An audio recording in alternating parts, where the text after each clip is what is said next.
Things are gonna get crazy!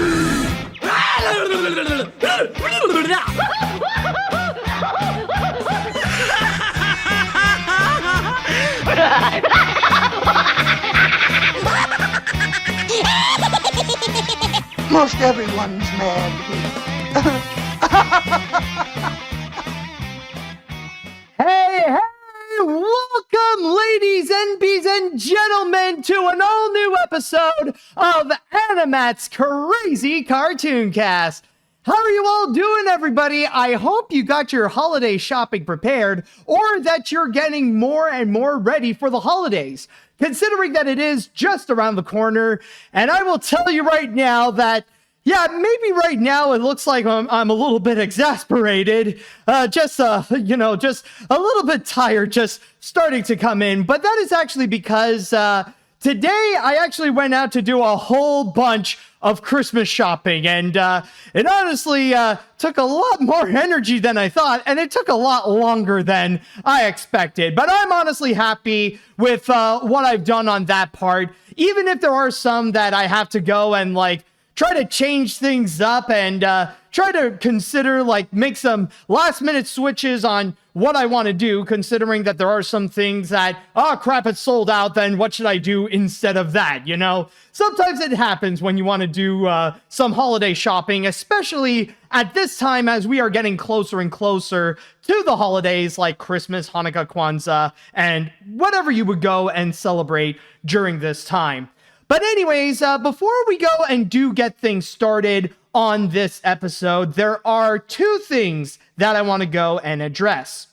The first and foremost is actually going to be the fact that this will be the last episode of AniMat's Crazy Cartoon Cast of the year.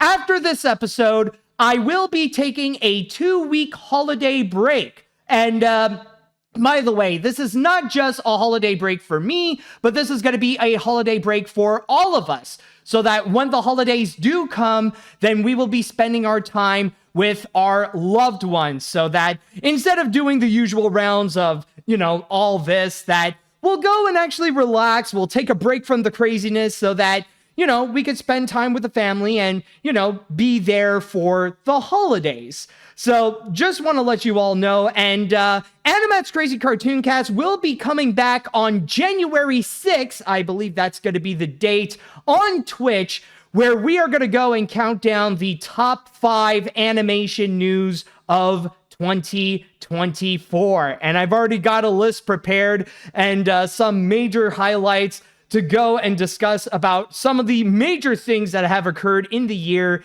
in the world of animation.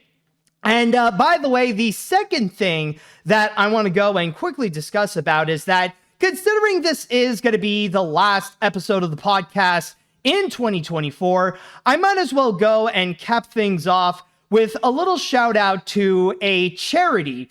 Considering that this is the season of giving, we might as well go and address a situation that is going on that would definitely go and need our help. And the charity that I decided to go and highlight is in regards to Islamic Relief Canada. As you could probably tell, this is a Canadian nonprofit organization that specializes in helping out Islamic countries, including Palestine. Now, unless you deliberately try to avoid the news as much as possible, you're probably already familiar with the news that's been going on in terms of the war between between Israel and Palestine, and how it's not just a messy war, but this is a pretty tragic war that's going on, especially in terms of the innocent lives that has been lost, that has now reached in the thousands. In fact, it was not too long ago that it has been officially been deemed as Israel trying to commit a full-on genocide.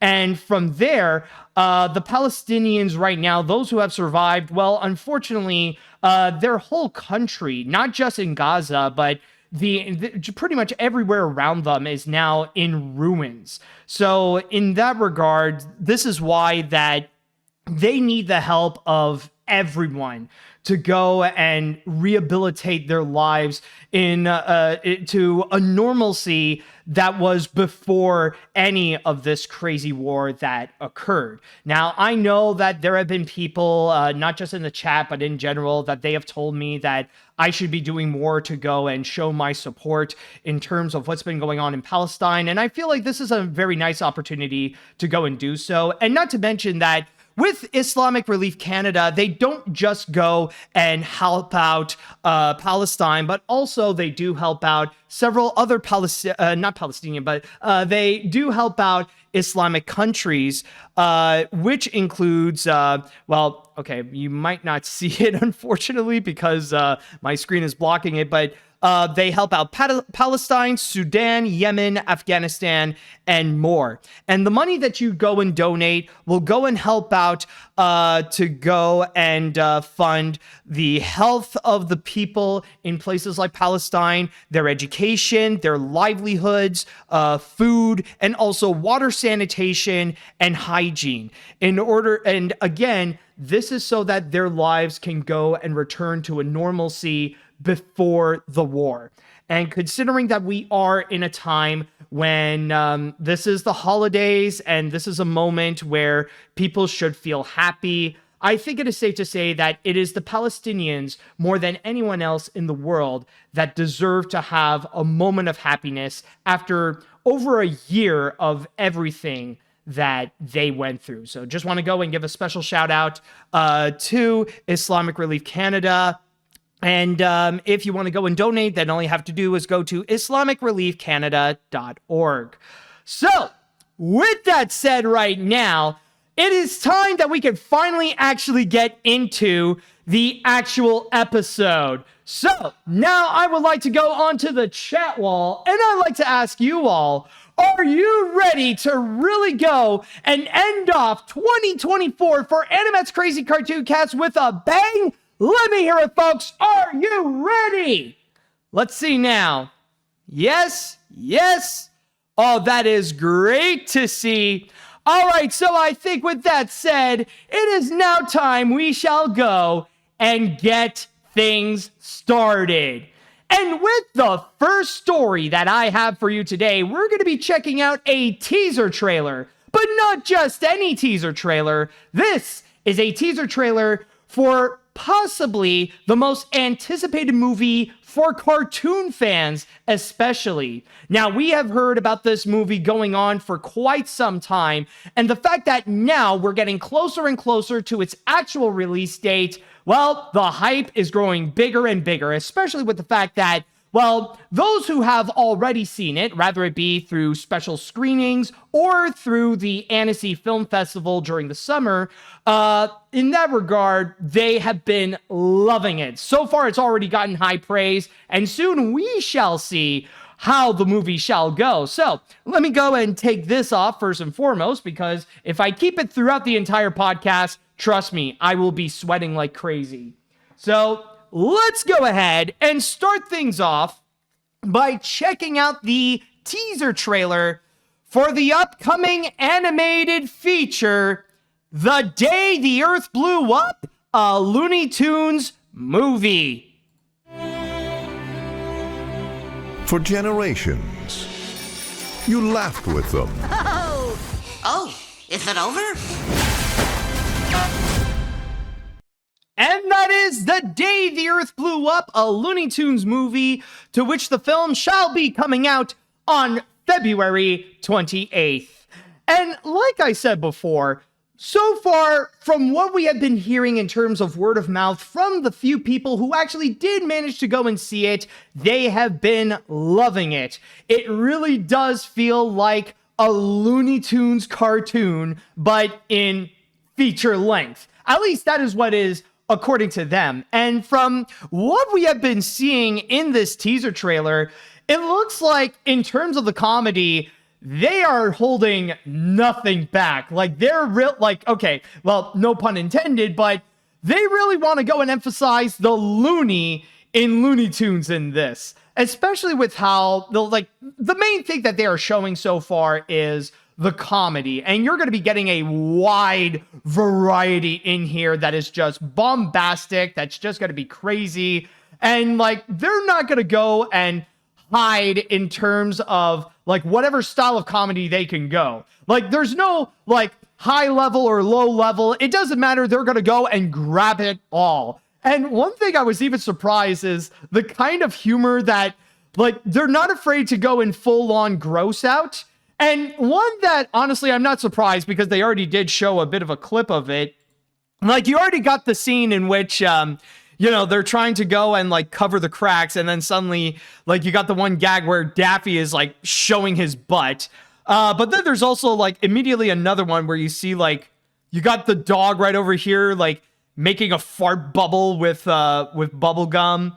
And then, like, not long afterwards, there's even another one in which, where was it? Because there's that one point where you actually do see, and yeah, like, this is so far our one little piece here of, at least one of the aliens that are going to be the villains in this. But, it's specifically, like, you check on the, like, they were looking on the phone. And then suddenly, yeah, right over there we go. It's right over there where Daffy is freaking twerking. Like right over here. So here, just, you can do frame by frame in this. This is an artist who actually had to go and draw this.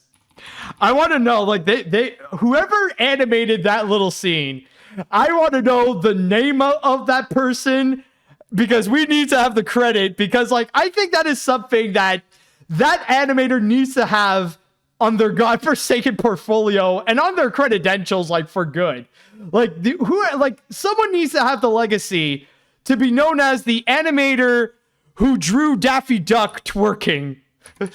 Like, this is definitely a strange sight to behold. But the point that I want to go and try to create here is that with the Looney Tunes, yeah, they're not holding back with the variety of styles of humor that they're going to go and deliver. And there are some, maybe they won't land as well as others. But I will admit that in the trailer in general, it did definitely made me laugh with some of them. And not to mention as well, there's also going to be pop culture references. And an obvious one that they actually did is John Carpenter's The Thing, which there was one moment in which there was like the giant bubblegum monster that they have, and then suddenly, where was it?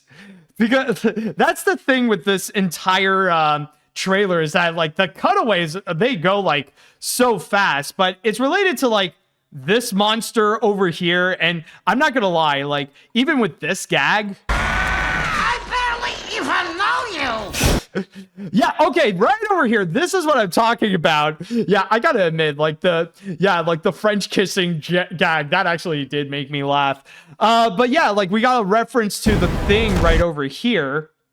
So, of course, there's going to be pop culture references, especially with the fact that, you know, funny enough, I actually talked about this not too long ago, but this is actually, like, not only a Looney Tunes cartoon, but this is supposed to be a major throwback to the cheesy sci-fi horror flicks of the 1950s and the 1960s. You know, the Roger Corman style of B-movie sci-fi features, and that they're gonna go and like really play up the cheesiness of it all. And obviously, like even with a title like The Day the Earth Blew Up, it's going to be the type of feature that obviously it's not going to take itself seriously whatsoever. And honestly, I'm pretty much, yeah, like as you probably expect, I am absolutely excited to go and see this, especially as someone who grew up with the Looney Tunes cartoons. I'm very optimistically curious to see what they have in store. And this is not to mention the fact that, well, I mean, I've already said this a few times,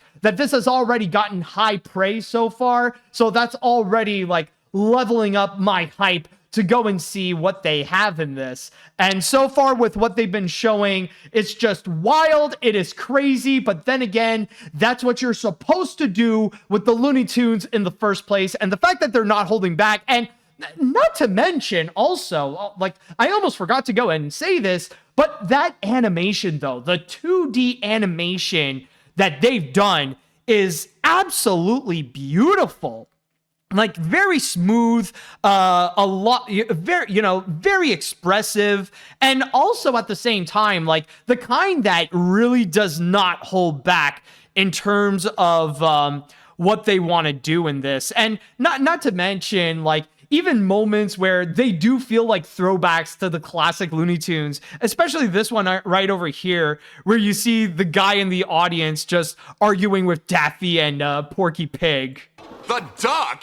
That's right, the duck. You gotta be kidding me. Who greenlit this garbage? Like that one right there, I remember, like, with classic Tex Avery and Bob Clampett cartoons, they used to do that kind of gag quite often. So it's kind of cute and kind of fun to see that coming back. But yeah, so far this is just a teaser. It's only giving us a small example, like a little sample of what's going to be in store in this feature. And even though I have yet to see it myself, I'm definitely excited to do so. And already, this film, along with Wallace and Gromit, Vengeance Most Foul, The Bad Guys 2, and Zootopia 2, it's already up there amongst my most anticipated animated features, or some of my most anticipated movies of 2025. And if you are excited to go and check out The Day the Earth Blew Up, then keep in mind that it will be coming soon in North American theaters on February 28th. And with that said, now I would like to go onto the chat wall, and I'd like to ask you all, what do you all think of the teaser trailer that we have seen with The Day the Earth Blew Up? Are you guys excited about it? Do you have any concerns that you would like to express? Any criticisms you want to bring up? Let me know what you all think. In fact, let's go and have a little bit of fun. I feel like it's been a bit of a hot minute since I've done this, but let's go and actually make a poll here.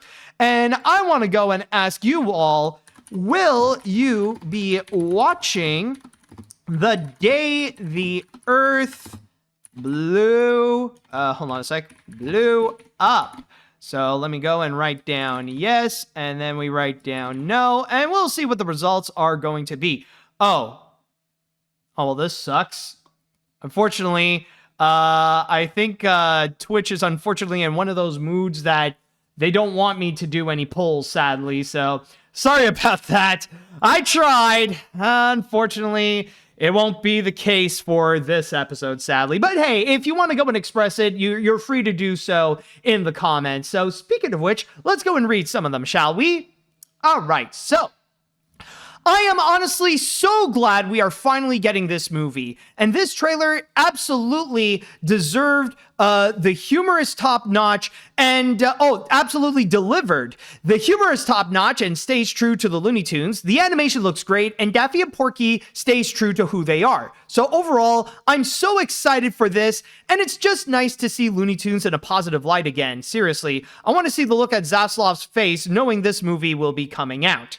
Yeah, and, that seems to be the funny thing, because this is not going to be distributed by Warner Brothers, actually. Even though this is produced at Warner Brothers Animation, it's actually going to be Ketchup Entertainment, who is actually going to be giving us The Day the Earth Blew Up in theaters. And hopefully Ketchup Entertainment will do its best to go and give it a proper wide release in North America. Especially like what I am hoping for personally is that they're not just going to go and stick to the United States, that they're also going to go and expand upon Canada and give it like several releases there as well. Because as someone in Montreal, I definitely want to go and check out The Day the Earth Blew Up. So hopefully we will also go and get a screening as well. Let's see now. Oh yeah, I'm down to see what the first fully animated Looney Tunes movie is all about. The animation is fantastic, the humor is hilarious, and the characters are very charming like they were in the original cartoons. Considering that it took them a while to get a release, I bet the wait will definitely be worth it. I'm happy that it finally got to see the light of day, and to David Zaslav, who treated the Looney Tunes currently F you. Oh boy, there seems to, yeah, I'm already checking in the chat wall, and yeah, there's already a lot of hate that's being thrown at David Zaslav. A lot of animosity here. And someone is asking, where is Bugs Bunny? I'm just going to say right now, I don't think Bugs Bunny is going to be coming out. If someone who has seen it, you could go and confirm if that is the case, but yeah, this is just going to be featuring Daffy Duck, Porky Pig, and Petunia Pig. I don't know if there's going to be any of the other Looney Tunes characters that will be showing up in this. Anyways, let's see now. Going back into here. Wow, what a first impression. This looks like barrels of fun. Not every joke's a winner, like I could have done without the shot of Daffy's yacht, but the joke that lands really lands. And the animation really is top dollar, and it looks like a really funny homage to the cheesy horror films of the past. This will be a must-watch, not just for the content of film, but also to give David Zaslav a big ol' F you. Exactly. And, you know, honestly, I'm not even sure that Warner Brothers is going to be getting money when this is getting released, considering that the distributor is going to be Ketchup Entertainment. Is Warner Brothers going to be seeing some profit off of it, considering that they are the ones who produced it? Or is it just going to be Ketchup Entertainment? I don't know. Honestly, we'll have to wait and see on that. But, like, I don't know the specifics of the deals that would go into it. But I don't know. But if you want to do it as, like, a metaphorical way to give David Zaslav the middle finger, you could go and do so. Don't worry. David Zaslav is an executive, you know. He's a wealthy CEO. He doesn't count as an actual human being. Let's see now. What other comments do we have here? A 2D movie releasing in theaters by a mainstream studio in 2025? Well, that's interesting. I'm honestly not interested. I'm sure it'll be fine, just not my thing. Good animation. I wish I had more to say. I just don't have that much interest. Okay, that's very fair. Don't worry about that. I can see why Ketchup Entertainment is releasing the Looney Tunes movie in North America instead of Warner Brothers Pictures. The guy sitting in the theater and reacts like the duck may be David Zaslav. He's not happy and complains about greenlights this project is the main reason why he disrespects animation. Maybe he also doesn't like Daffy Duck's bum stuff. You know, that's the funny thing, because there are some people out there who actually did theorize that the little gag with the screening right over here, some people say that it might be David Zaslav, or a little bit of a jab to the tax write-offs that Warner Brothers would keep on doing, like this one right here. The duck? That's right, the duck. You gotta be kidding me. Who greenlit this garbage? You know, like there is that little reference right there. Also, just for the sake of trolling, you know what? Why not? I'm just gonna go and there, just give you a little shot of Daffy's yacht, bringing that back right over here. Just for the sake of it, so that you don't forget it. If you think it's bad right here, imagine how that's gonna be on the big screen. You will never see a booty any bigger than this one right over here. Okay, anyways, what other comments do we have here? It's an absolute miracle that this is releasing. I grew up with Looney Tunes, so seeing them back on the big screen in my lifetime is a good move and is truly a sight to behold. My only fear is the modern pop culture jokes and gross humor might go a bit too far, but besides that, count me in. Animation fans are eating good next year. Oh my God, are they ever? Because from like a lot of the stuff that's going to be coming soon, like there's plenty to be really excited about. I think it's going to be safe to say that at least I think, and I hope I'm right on this, 2025 will turn out to be a much better year than 2024 in terms of the animated features we are going to get. All right, so I think I'm going to go into one more comment, and then we're going to move on to our first break. Let's see, what do we have here? I'll go with you, actually. Well, this is a despicable trailer, and I love it. I watched a bit of Looney Tunes cartoons, but I never really followed through the series. But with this trailer, on the other hand, has got me some hype. The gags are hilarious, and I'm happy to see Daffy, Porky, and Petunia return. And I'm also glad that this is 2D animation and it's on the big screen. And F. Zaslav. Well, I think we could pretty much unanimously say, screw David Zaslav, and we're definitely excited to go and check out this movie, or at least most of us are excited for it. And if you are hyped up to go and check out The Day the Earth Blew Up, then keep in mind that the film shall be coming out on February 28th in North American theaters. And now, with that said, it is time that we shall go on to our first break. And when we do come back, we shall go and talk about a moment where during the week, people were celebrating the massive downfall of a cinematic universe, where it was officially declared that it was over, that it was finished, and we're never going to be getting movies like those again. Or are we? Well, stay tuned for that now. And we're back. Now, on our next story, we will be talking about one of the new movies that was released during this weekend, Kraven the Hunter.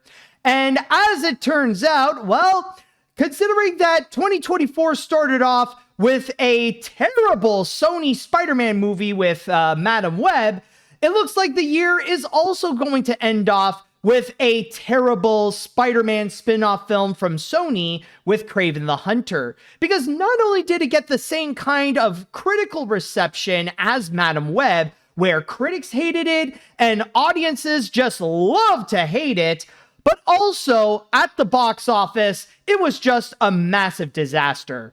In fact, it has officially gotten the record for the lowest opening ever for a Marvel superhero movie, where it started off in third place with just $11 million behind Moana 2 and Wicked.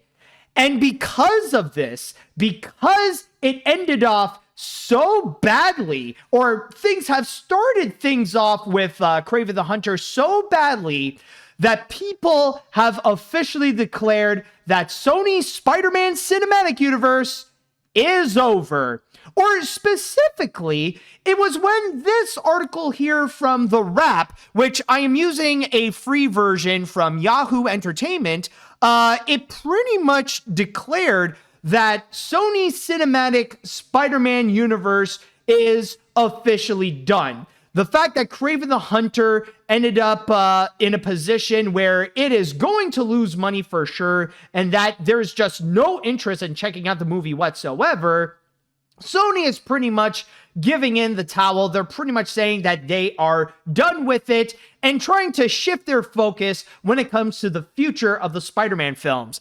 And their first major indicator is actually with this opening paragraph or paragraphs over here, in which the article stated that at the Brazilian Comic-Con or Comic-Con experience, Sony put out a surprise panel where they would show Kraven the Hunter. And even though it was a surprise panel, nobody went to show up, or at least very few people actually did.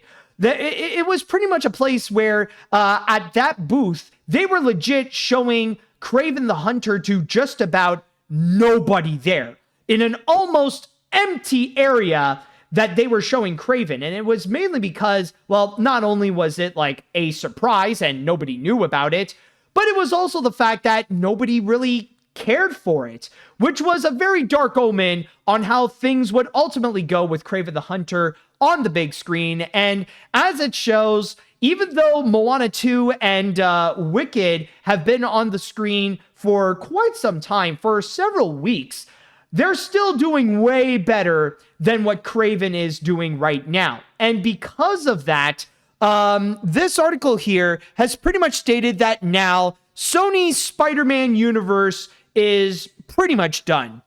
And I think a major part of it is actually in this paragraph right over here, where it states, reading from my source here on Yahoo, which they've taken from The Wrap, it says, The apparent end of Sony's Marvel spin-off franchise represents one of Hollywood's most ambitious and costly attempts to build a shared cinematic universe without its central character. While Spider-Man himself swings successfully through Disney's Marvel Cinematic Universe thanks to a landmark shared deal struck in 2015 with Marvel Studios, Sony's solo efforts to mine Spidey's rogue gallery have proven to be a costly catastrophe. The studio has burned through more than $465 million in production costs, while audiences' interest plummeted with each release. And from there, it just, like, as you probably know, things have just gotten worse and worse and worse with each release of what Sony would do with these Spider-Man spin-off films.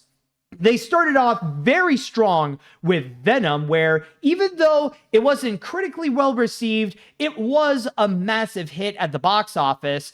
But then soon afterwards, it just got worse and worse and worse, where Morbius turned out to be a flop, and then Madam Web turned out to be a bigger flop. And now we got Kraven the Hunter, which will prove to be an even bigger flop right there. So at that point, that is obviously a massive call for Sony to go and take a serious shift in terms of what they want to do with Spider-Man in the future. Because this is not a moment where, well, what the fridge is this? I did not ask for you. Okay, anyways, going back into here. But to go back to what I was talking about, with what Sony wants to do, well, obviously, they're not going to go and give up and ultimately give the film rights to Disney.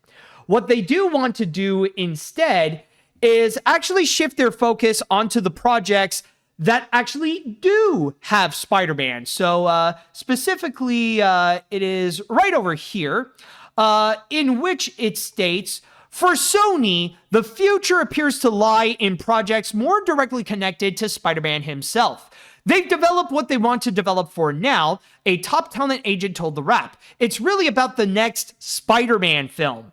According to a second Sony insider, the studio is now focusing in its efforts on Holland's highly acclaimed fourth Spider-Man film, the next installment in the acclaimed Spider-Man or Spider-Verse animated film series with Beyond the Spider-Verse, and Spider-Man Noir television series featuring Nicolas Cage, projects that lean into, rather than away from, the web-slinger's central appeal. So from there, because of this article, people just went crazy and they have celebrated the end of Sony's Spider-Man cinematic universe.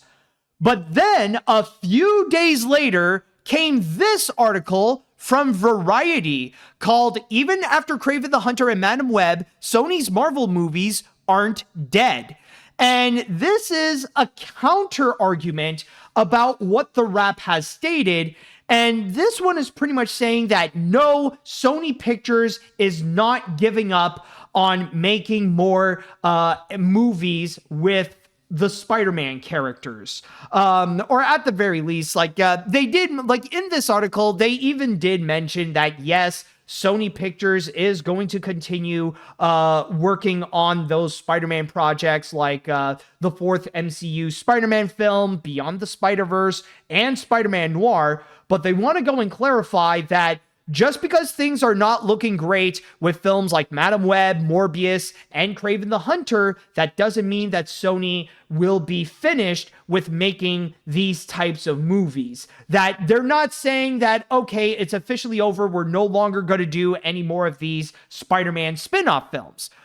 In fact, it is right over here in this paragraph where it states, now reading from my source here on Variety, for one thing, technically speaking, there never really was a Sony Marvel universe or a Sony Spider-Man universe or any other official designation akin to the Marvel Cinematic Universe or the newly relaunched DC Universe.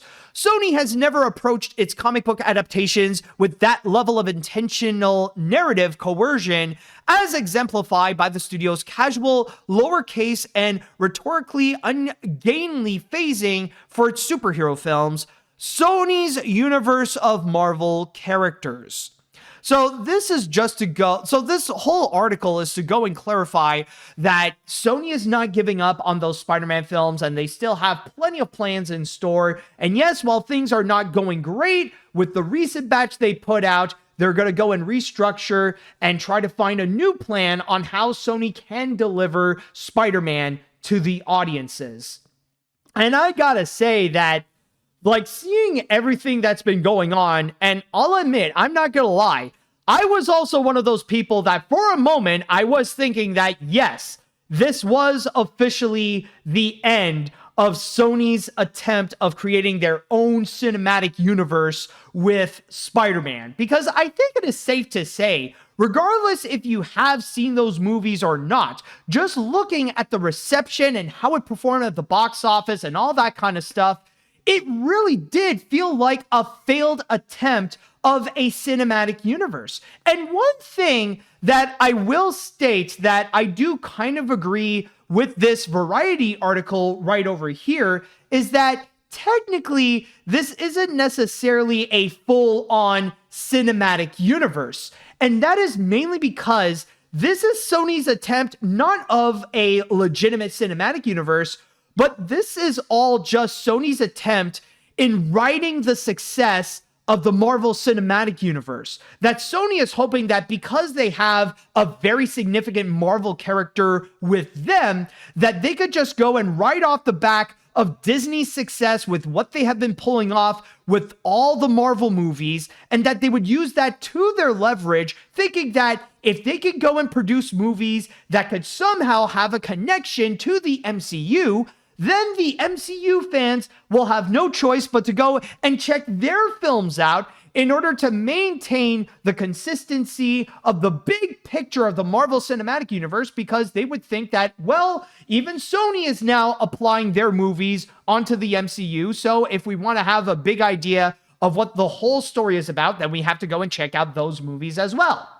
They were hoping that by riding off that success, that they could also capitalize on the MCU. And the big reason why we have never seen Spider-Man in any of these films, whether it be Venom, Morbius, Madam Web, or even in Kraven the Hunter, is mainly because Sony was hoping that, well, there already is a Spider-Man that's going around, that it's Tom Holland. I'm sure that it was in the plans in Sony's future that one day that they would go and have this massive Sinister Six movie where we would see a crossover with some of these characters like Kraven, Venom, and Morbius working together to fight off against Tom Holland's Spider-Man. I'm sure that was the big plan that Sony wanted to do eventually in the future with their cinematic universe, but obviously it just didn't really work out.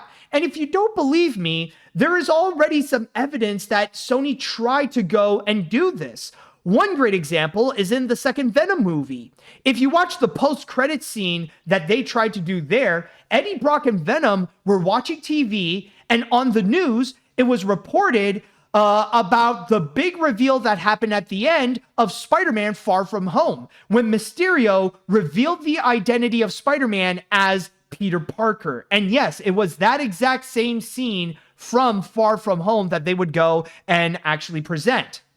But then the biggest proof and the most laughable attempt that they tried to do so was actually the infamous post-credit scene in Morbius, where suddenly, out of the blue, Michael Keaton as the Vulture suddenly came in to go and offer a special deal or like this, like some extra help to go and fight against Spider-Man later in the future. And we know this happened because at one point, Sony did hint out that scene in one of the trailers of Morbius, where we suddenly see Michael Keaton coming inside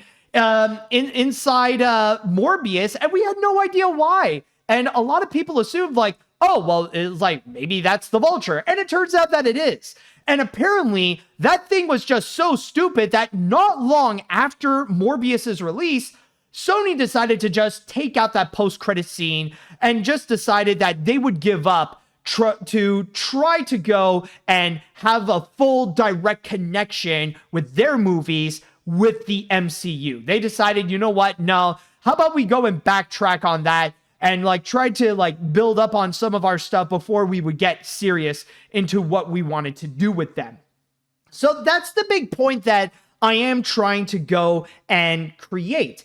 It's the fact that this was all nothing but a desperate attempt to not actually create their own cinematic universe, but to go and try to like capitalize on another cinematic universe. And that's one of the biggest fatal flaws, is that Sony was not trying to do its own thing. Like, they were forcefully trying to put themselves next to something that is already successful. They're, you know, like the best way to go and describe it is that Sony is like that one weird kid who decided to go and place himself next to the cool kids in school, hoping that would also make him cool. But in reality, it just makes him look completely out of place. And compared to the cool kids, he just looks very unwelcome in that position right there. And because of this, Sony ended up Sony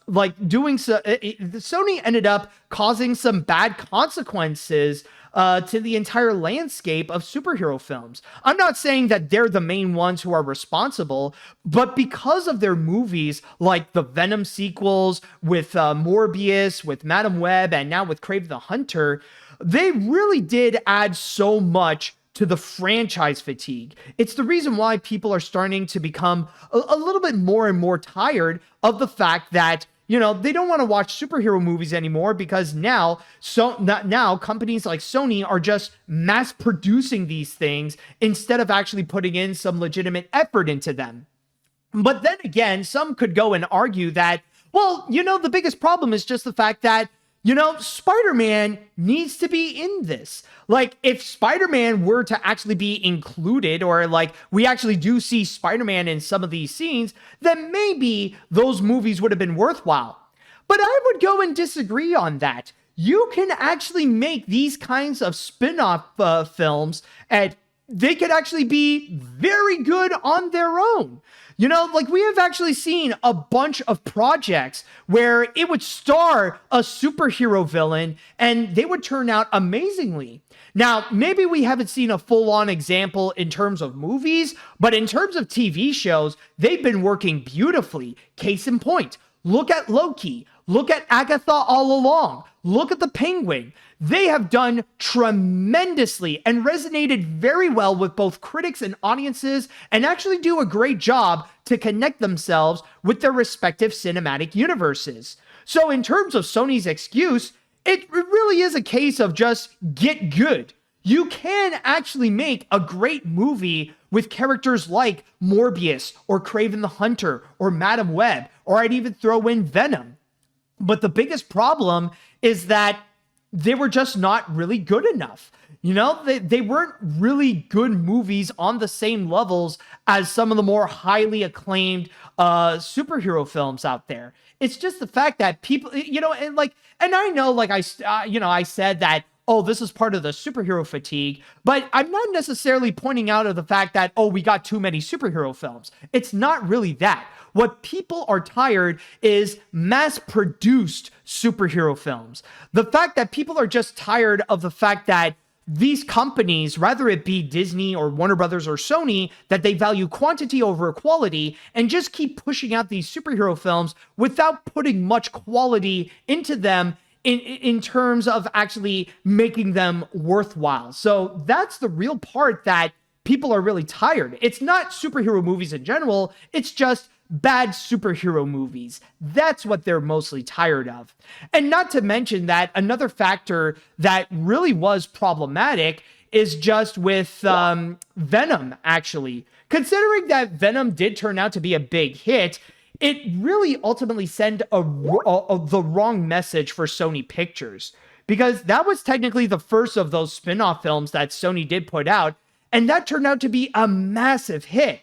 And as a result, it made Sony Pictures think that, oh, our strategy of what we want to do is actually working. So let's go and make so much more of these things. And that's how we ended up with films like Morbius and Kraven and Madam Web, in which those films, they didn't really work out. And yeah, sure, with Venom, that still turned out to be a big hit to the point of making a trilogy. But even at that, already we have seen that with The Last Dance, it already lost a lot of steam. I mean, it did well at the box office, but not as good as either the first or even with the second film. So that ultimately just turned out to be a fluke that kind of tricked Sony into thinking that their little trick in trying to capitalize the MCU would really work out. And I just want to go and state that with this Variety article over here, yeah, there are some things that I do agree with, but then again, it just feels like a massive PR stunt from Sony Pictures. Like, this is just damage control from Sony Pictures in order to maintain people's trust so that they could keep on making these Spider-Man projects.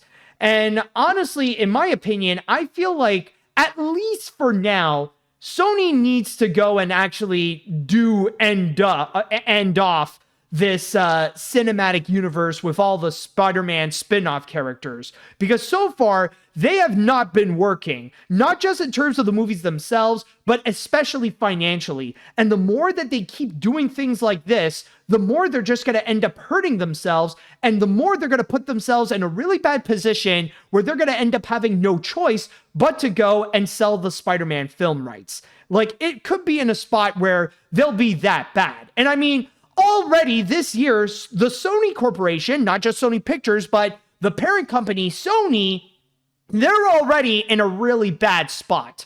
Like, especially when some of their other divisions, like even video games, has been going pretty bad for them, especially with mistakes and really bad screw-ups, rather it be like the PS5 Pro or even the like the whole debacle with Concord. And then there's also the whole controversy with Sony possibly acquiring a company that also owns FromSoft, and also it has this manga and anime company that would further go and monopolize the international distribution of anime.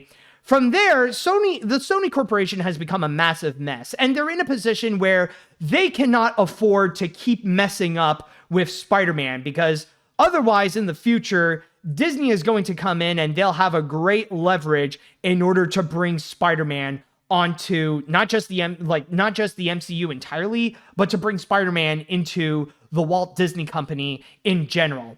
So I just wanted to go and express my thoughts on all that. And with that said, now I would like to go on to the chat wall, and I'd like to ask you all, what do you all think about the entire situation, or at least the current situation, with Sony's Spider-Man cinematic universe? And if you have seen Kraven the Hunter, I would also like to know, what do you think about the whole situation? All right, so let's see what we got here. Me and my friends are going to see Kraven the Hunter on Wednesday because we are part of the problem. And from what I hear from it, yeah, maybe it's a good thing this cinematic universe might be Joe-ever.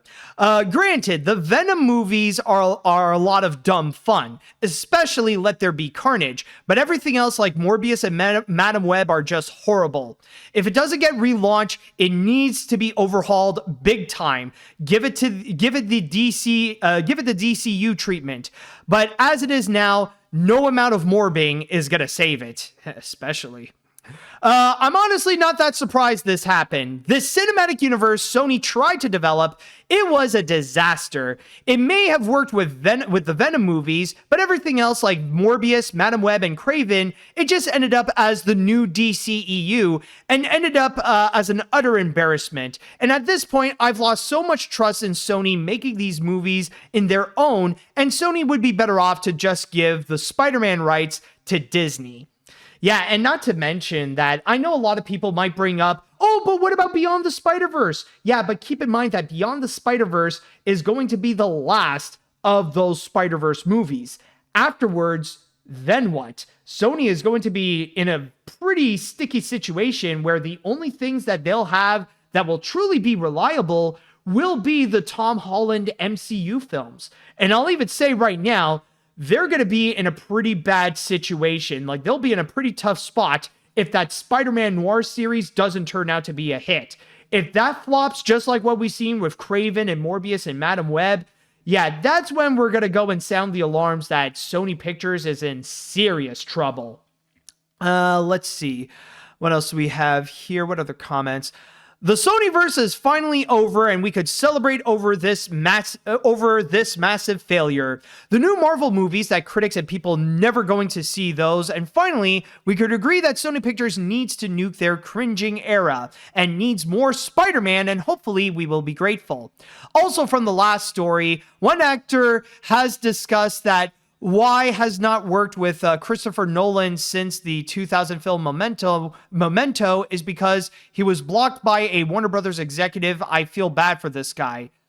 You're probably talking about this little section right here with Guy Pearce saying that he's banned from Warner Brothers. Yeah, there is also that story as well. Anyways, let's see what other comments we got here. I knew that Kraven was going to flop. I never really cared about Kraven the Hunter, nor Madam Web and the Venom movies. Venom I thought was cool, but not good enough. Morbius was meh. Venom Let There Be Carnage was good as I thought it would. It wasn't as good as I thought it would be, and I never saw the other spin-off movies. And hearing about the spin-offs aren't dead yet is just gone a little too far. And speaking of Sony, have you heard that Astro Bot won the Game of the Year awards? Yeah, I did hear I did hear that apparently it caused a bit of controversy and that people were upset of the fact that Elden Ring didn't win. So honestly, I haven't watched the Game Awards this year. I did see the clips with Statler and Waldorf, and those were definitely hilarious. But in terms of the whole thing of what's been going on with the Game Awards, yeah, I'm not going to go and touch that. I haven't fully done a lot of research on it, so I'm going to set that aside for now. Anyways, any other comments? Okay, I guess we'll read two more, actually. Let's see now. Honestly, please do so. Spider-Man would probably be better off with Disney. Heck, with it, they could bring back the 90s X-Men. If they can bring back the 90s X-Men series, who's to say that they might bring back Spectacular Spider-Man series? There is hope right there. I mean, there is a possibility. Who knows? But that is only if Disney would go and end up getting those rights from Sony. Anyways, I'm not going to say much on the matter, but I will say that it's such a laughter to see Kraven the Hunter failed again. 2024 is a real terrible year for Sony. Madam Web, Kraven the Hunter, and Concord. It's such a big, messy year. It really does show that Sony can't make a good spin-off film, or make good spin-off films. Kraven the Hunter, more like Fluttershy the Hunter. I see what you did there. All right, so we're going to go on to our next break, and when we do come back, well, we're going to go and highlight another movie. Well, this time is going to be one that is coming soon, and a new addition to it. Well, technically, with what I am talking about, it does count as part of the Disney live-action remakes, but there is going to be another one that's coming soon, and you'll probably be shocked of what might be the next one, or at least if you haven't heard what it is. So stay tuned for that. Oops, that's not the button. Sorry. That's the one to go and switch my camera around. It's this one that I mean. All right, welcome back. Now, on our next story, you may recall that coming very soon, or at least coming very soon as I am recording this, we are going to have Mufasa the Lion King coming to the big screen, which will be the next new addition to Disney's lineup of their live-action remakes. Even though technically this doesn't necessarily count as a live-action remake per se, it's more like a follow-up to one of their live-action remakes, but it still counts as part of their canon. And it does serve as a reminder that coming next year, we're going to get a whole bunch of those kinds of remakes, where Disney will be releasing their Snow White remake and the Lilo and Stitch remake, and then Universal will be stepping in with their live-action remake of How to Train Your Dragon. But now it looks like there's going to be yet another live-action remake that we will be adding to the list of ones that are coming soon. And surprisingly enough, it's actually going to be one of Disney's more recent movies. Yes, folks, I am sorry to say, but it looks like we are going to be getting a Tangled live action remake. Yes, it is revealed by Deadline that apparently at Disney, they are currently at work in order to go and turn Tangled, their 2010 animated movie, into another live action remake. And so far, things are still very early in development. So we don't necessarily have a lot of confirmation on how things are going to be with this movie in particular. But what we do know are some of the main players who will be working on this movie. And the main one that you see right over here is that currently Disney is in talks with Michael Gracey, who you may know as the director of The Greatest Showman, might possibly also be the director of this live action remake. Now, there is no confirmation as of yet, but so far, we'll wait and see with how these talks will go. However, it is noted that on top of possibly getting a new director, the movie already has a writer and a couple of producers. So just reading from my source here on Deadline, it says here, Jennifer Caden Robinson, the multi-hyphenate behind titles like Do Revenge, Thor Love and Thunder, and Sony's upcoming reboot of I Know What You Did Last Summer, penned the most recent draft of the script. Kristen Burr will produce for Burr Productions, along with Emmy-winning producer Lucy Kittada of The Babysitters Club. No word yet on the casting. And so far, that is all that we know. It's the fact that there is going to be apparently a Tangled live action remake, and that we might get the director of The Greatest Showman to go and work on this. I gotta say that right now, this is a pretty dark omen of what's to come with these Disney live action remakes. And when that thing was announced, of course, I was definitely not excited to hear about this. Like, oh God, now Disney is really going to be going towards the more recent animated films to go and turn into a live action remake. Because you look back you got to look back to what are the remaining animated films Disney has yet to go and turn into a remake. And you'd be surprised that Disney has already knocked down like a whole bunch. Like when you look at the Disney Renaissance era of their animated films, they've already went through half of them so far. And all the major ones like The Little Mermaid, The Lion King, Aladdin, and Beauty and the Beast, that's already been done. Now there is the other half where they might do some of those others, like with there's Hercules and possibly The Hunchback of Notre Dame. And we don't have any word yet if they're going to do anything with like Pocahontas or Tarzan. Although I would honestly be very shocked if they would do one of The Rescuers or The Rescuers Down Under. But then there is also the classics from the era that Walt Disney himself would go and produce. You know, like from the golden age, like his first movies, like with Snow White, Pinocchio, Fantasia, and stuff like that. And then the ones from like the 1950s on, and the 1950s and the 1960s. Like you've already gotten like The Jungle Book, 101 Dalmatians, Sleeping Beauty, Lady and the Tramp, Cinderella, Peter Pan. Technically, Alice in Wonderland has already been covered. You know, like a lot of those, like the ones that Walt Disney himself produced, those were already done. And now with the Disney Renaissance becoming dry, now Disney is starting to look upon the more recent hits. We already know that they're doing one of Moana that's going to be coming out in 2026. And now apparently Tangled is going to be added into the mixture as well, which honestly makes me a little bit worried because you know that means eventually down the line, Frozen might be next, which honestly has me a bit scared. And we must go and protect Elsa at all costs from the dangers of the live action remakes. You know, in fact, I would even say right now, I'm honestly surprised that Disney has yet to even announce a live action remake of Frozen.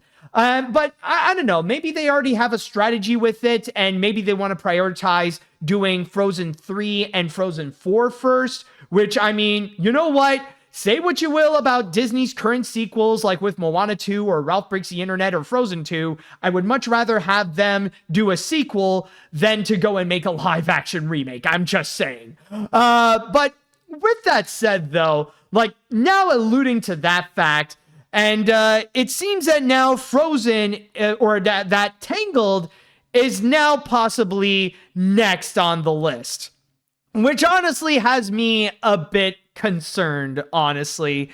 And I'm just going to go and actually state this right now.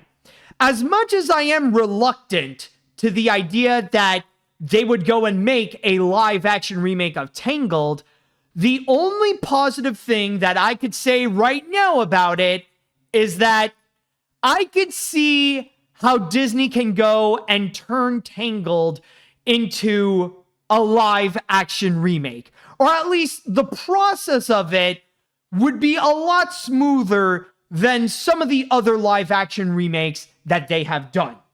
And the reason why I say this is that at the very least, when you look at Tangled and the possible idea of how you could go and turn that into a live action remake, they don't have a lot of those elements that were very cringeworthy in many of the recent live action remakes that we have right now. Like, one thing that I will say it will be a positive is that at the very least, we're not going to get those horrific CGI characters onto the film. Like, yes, it is true that they'll have to go and make a CG Maximus and a CG Pascal, but then again, these are characters that don't actually talk. Like, these are not characters that would have like a massive moment in the spotlight where they have to talk and have like a celebrity voice and all that kind of stuff. You know, like these are actually mute characters. And yes, I would argue that technically with Pascal and Maximus, they definitely work better as animated characters, especially with the wide range of facial expressions that they can go and do. That doesn't necessarily translate well into live action. But I will give it this, though. If you are going to go and make a live action CG Maximus and Pascal, it's definitely going to be a lot better than the CG characters that they have done for the Little Mermaid remake or that Beauty and the Beast remake, or what we're going to get with the upcoming Snow White remake. At least they won't look like absolute monstrosities like those ones right there. And maybe the CG itself won't be great, but I mean, it could go in a direction that would be so much worse. And also, I'll even add that when it comes to Tangled in general, the one thing that you really have to go and get right and have it correct no matter what is the casting, specifically for Rapunzel, for Eugene, and for Mother Gothel. Because when you look at Tangled, like a significant factor of what works and what makes it so memorable and a highly beloved Disney film is the personalities. It's the personalities of joining Rapunzel and Eugene on their big adventure to go and make Rapunzel's big dream come true, despite her living conditions have been holding her back all her life, caused by Mother Gothel. And yes, there are many of the other elements that do make it a great feature as well, like the beautiful animation, and of course those unforgettable songs from Alan Menken and Glenn Slater, but that's not the point. But there is no denying that a major part of what makes Tangled work is those personalities. And in terms of casting, if you can get that to work, then that will be a major part in which you can have them carry the whole picture. And if you're able to go and nail the actors, like if you actually do great in terms of the casting of Rapunzel, Eugene, and Mother Gothel, then you actually got a solid movie right there. Make sure they can sing well, make sure that they can do justice to the songs, and make sure that they can portray the personalities very well. If you're able to go and do that, supply great acting, supply nice humor, have a good dynamic with all the different characters, then you could be able to actually make this Tangled remake actually work out. Now, again, I just want to go and clarify this. This is not me trying to defend this project. I'm not saying that this is going to work. I am not saying that I am excited for this whatsoever.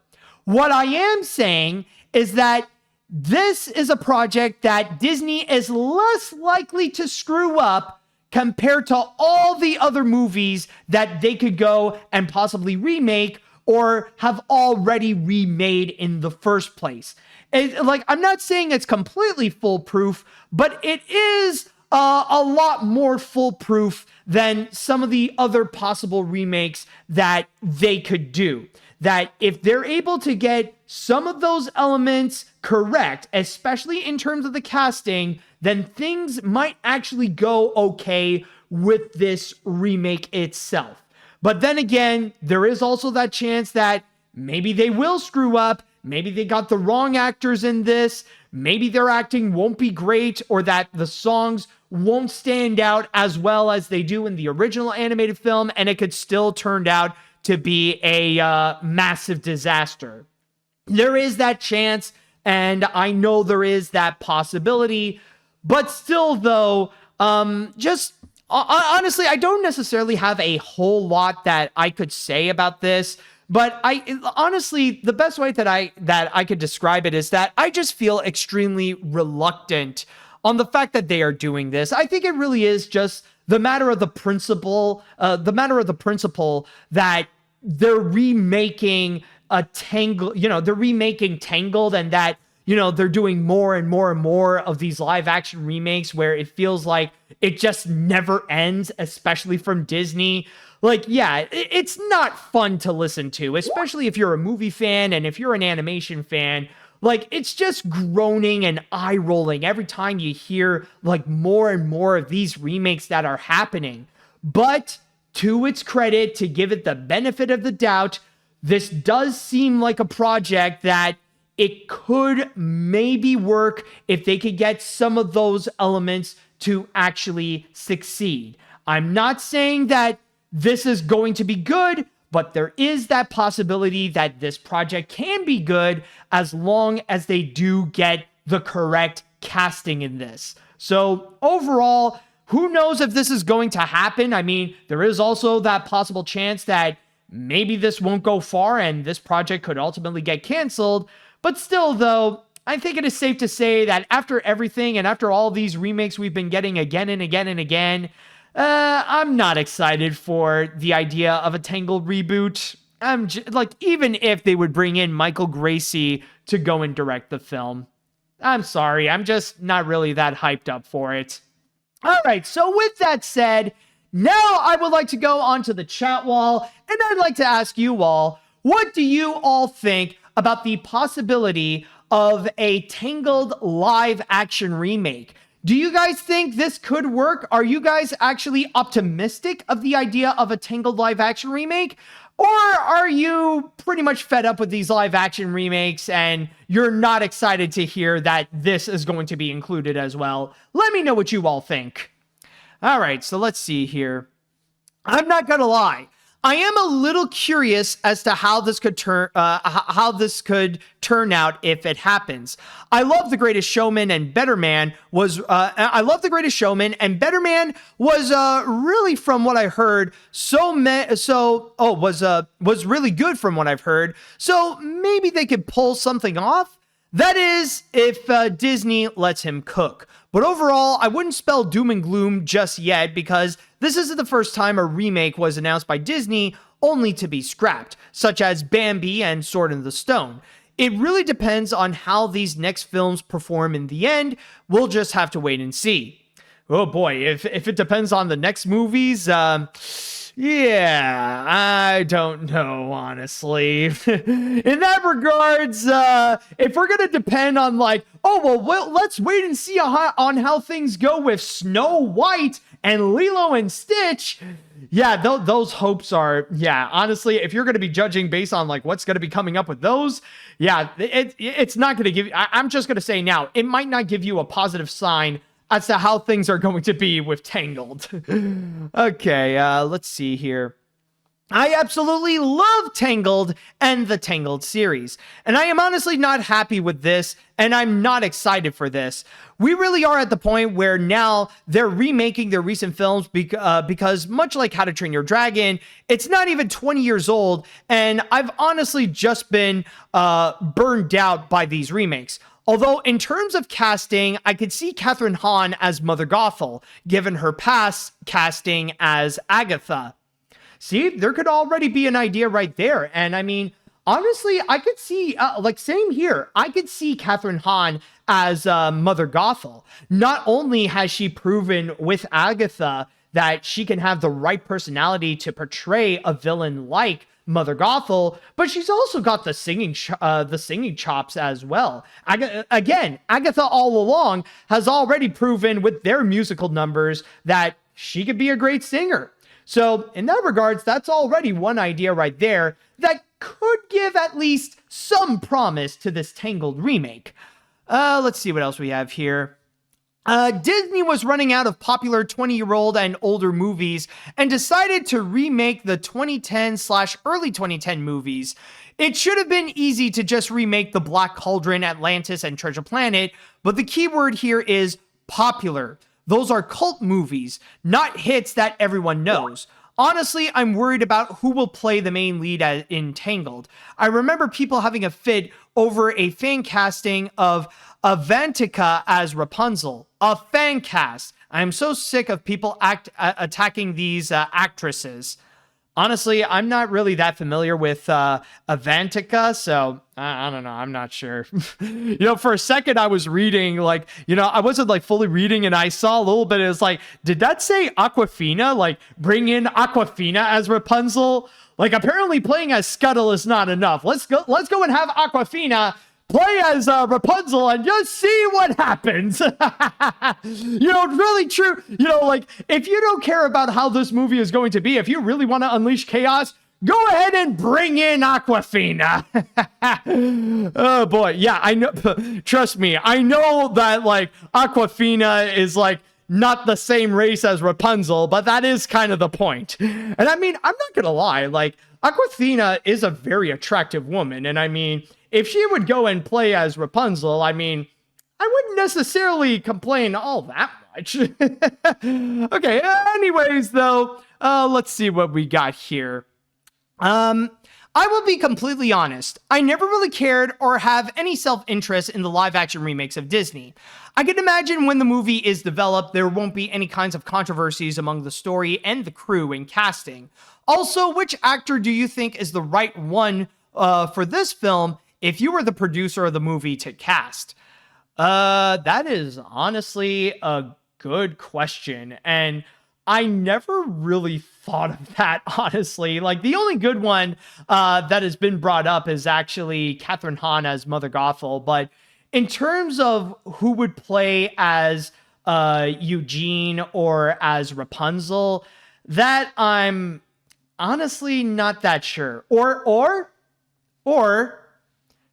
I might have an idea, and hear me out on this, and I mean, maybe this could be a dumb one, but maybe I could see this working. How about having Chloe Grace Moretz as Rapunzel?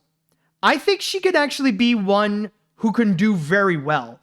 She's got a bit of the look that is a bit like Rapunzel, but on top of that, she does have, she could really express a strong personality that I think could actually fit with Rapunzel. Again, I could be wrong, but I could actually see that working. I don't know. Maybe you can have another one, but this is just one that I just thought of on top of my head. Let's see what other comments do we have here. Let's see. I already read this one. Okay. Honestly, the more I keep hearing about this, I can only hope this was a mistake and that they're saying is a Broadway remake. That is my only wish that I'd be down for. But since this is a movie, this is getting ridiculous, and it's not even old. I love Tangled, and I even say that this is my definitive favorite for years. The movie is amazing. The short is amazing. The series, well, you reviewed it. May I say more? As it to say, they better not screw this up. Maybe a chance to have the series characters in it. There's an idea. That could be an interesting way to give it a bit of a twist. Like, if you could actually find a way to include characters like Cassandra or Varian, then maybe you can have a way to go and actually update this in a way that is different from the animated movie. So there is an idea right there. And not to mention that, yeah, that's honestly another thing that I am surprised that Disney has yet to go and try out. I feel like Tangled would actually be a great movie that they could turn into one of their next Broadway shows. I mean, I am already aware that they technically have already done a musical in the Disney Cruise, kind of like what they've recently done with Moana. But honestly, I could, like, that is one idea that I would honestly be so down for. I could totally imagine Disney actually making a Broadway production of Tangled. I think that right there has a lot of great potential. Let's see. I think I'll read one more comment and then we're going to move on to the next story. So let's see here. First off, I want to apologize for my last comment on the live action remakes to Rachel Zegler and Gal Gadot, plus most of them like The Jungle Book, Pete's Dragon, Cinderella, and Christopher Robin. Now, second, I'm probably alone on this question, but why can't they make Broadway productions of the recent Disney animated films and call it a day, since we need to keep an eye on this project if it comes out in theaters or Disney+. That's exactly what I've been talking about.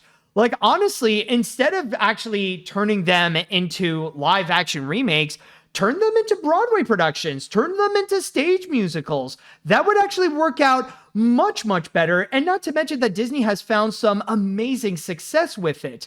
I mean, The Lion King alone is already enough to say that Disney can turn their animated films into Broadway musicals and find tremendous success out of it.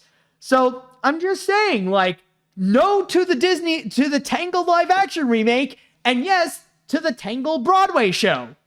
But anyways, that should do it for this story. And we're going to go on to our next break. And when we return, we're going to talk about a similar story to this, but instead of Tangled, we're going to talk about a dynamic duo that's going to try another shot of making a movie.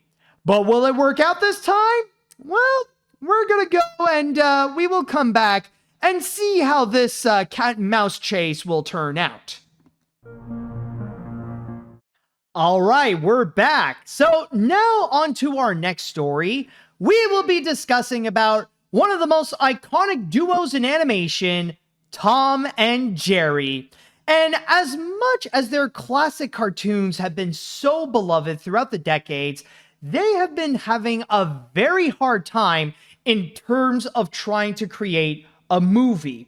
There was one attempt back in the 1990s where they had an animated musical, and that didn't work out. And then there was a few years ago, specifically back in 2021, where they had a live action animation hybrid. And that turned out to be absolutely awful, maybe even worse than the 1990s movie. But who knows? Maybe third time's the charm? Yes, folks, it has been revealed by Deadline that apparently down at Warner Brothers Pictures Animation, they are going to be making another Tom and Jerry movie. This time a reboot of a Tom and Jerry movie. And so far, they have hired 3 significant writers to go and work on the script. And that is Rashida Jones, Will McCormack, and Michael Govier, or Govier. I'll go with Govier for now. I don't know which one to specifically go and pronounce. But yes, those 3 are going to be hired by Warner Brothers to go and work on the script of the movie. And just to let you know, by the way, these three have been known to have written several projects, and they have tackled onto animation. With Rashida Jones and Will McCormack, they're actually two of the writers of Toy Story 4, and McCormack and Govier have actually written and directed an animated short that did win the Oscar called If Anything Happens, I Love You, which I will say right now, if you have not seen that short, you could go and check it out on Netflix right now. I highly recommend you do so. It is absolutely heartbreaking, but such a beautiful animated feature that has a powerful message, which, by the way, spoiler alert, it's about school shootings. But yes, so far, however, this is the only thing that we know about this possible Tom and Jerry reboot movie. It's the fact that right now, Rashida Jones, Will McCormack, and Michael Govier are going to be working on this movie in particular, that they're going to try to write a script that is worthy of Tom and Jerry to be coming back to the big screen. And to be very honest, much like the news when they revealed that there might be a Tangled live action remake in the future, the fact that I see that now there's going to be another attempt of a Tom and Jerry movie, this is one where I look at it, I'm like, oh God, not again. Because lately with these Tom and Jerry movies, it's just been bad again and again and again. They've each been failed attempts, one after another, that it honestly makes me feel like it's kind of like a lost cause to go and try to make a Tom and Jerry movie. Because it feels like every single attempt that they would do turns out to be a flop or a failure in just every way.